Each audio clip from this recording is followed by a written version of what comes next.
अवसरोना लाडू खाबो दोना दोना अवसरोना लाडू खाबो दोना दोना आव पहुना लाडू खाबो दोना दोना आव पहुना लाडू खाबो दोना दोना आव पहुना अवसरोना लाडू खाबो दोना दोना आव पहुना अवसरोना लाडू खाबो दोना दोना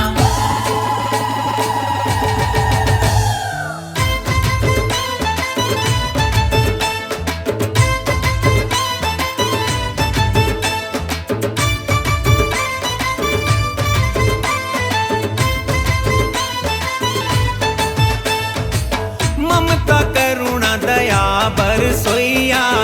नीमतरी मोर शीतला मैया खारुन नंदिया तीर बलावे आमतरी मोर शिव घड़िया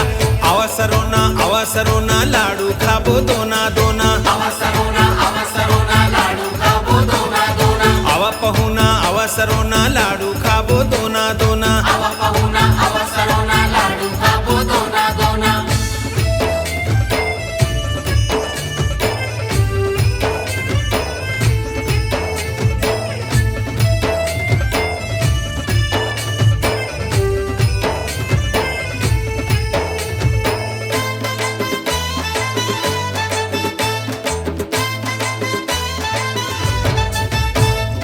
ठाकुर दूध दहीला चढ़ावे बरई खवावे पान साहू डारे तेल दिया नामा सुनकर देवे तान चारों तरफ यदु गौ माता भक्तन जगह जगह गौठान आम पान के गवैया गावे गोस्वामी के धाम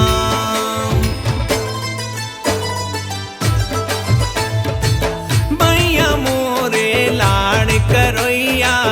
नीमतरी मोर शीतला मैया खारुन नंदिया तीर बलावे आमतरी मोर शिव घड़िया चलो रे मोर संग चलो चलो ना जय जय शीतला मैया कहो ना अवसरोना लाडू खाबो दोना दोना अवसरोना लाडू खाबो दोना दोना आव पहुना अवसरोना लाडू खाबो दोना दोना आव पहुना अवसरोना लाडू खाबो दोना दोना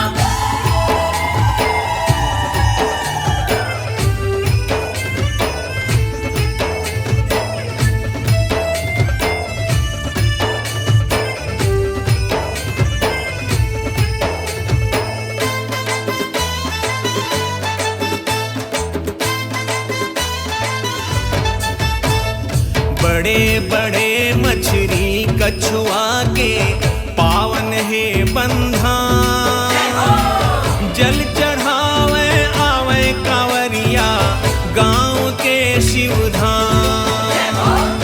सतनामी जय सतनाम गावे पंडित बाँचे पुराण कहूँ तक गूंजे जय भोले बाबा कहूँ गूंजे श्री राम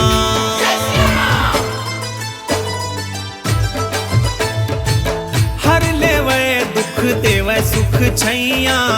नीमतरी मोर शीतला मैया खारुन नंदिया तीर बलावे आमतरी मोर शिव घड़िया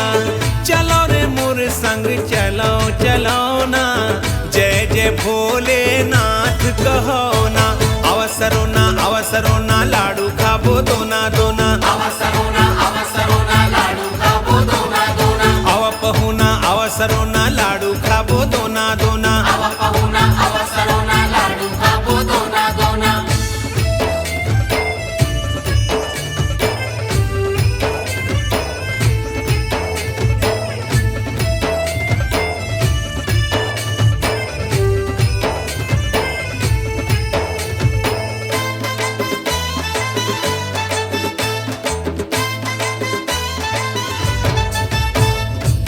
जौनी महादेव घाट में महादेव देव थे वरदान देरी शिव शंकर भोले बाबा गूंजते गुणगान जीवन देवैया संकल्प अंगना गूंजे जय श्री राम। साला सर के मंदिर मगावे माई जस हनुमान। जय हो शीतला माई। हर लेवे दुख देवे सुख छैया आमा तरी मोर शिव आओ घड़िया। ममता करुणा दया बरसोइया नीम तरी मोर शीतला मैया। आवा पहुना जय जय भोलेनाथ कहो ना। अवसरो ना लाडू खाबो दोना दोना। अवसरो ना लाडू खाबो दोना दोना।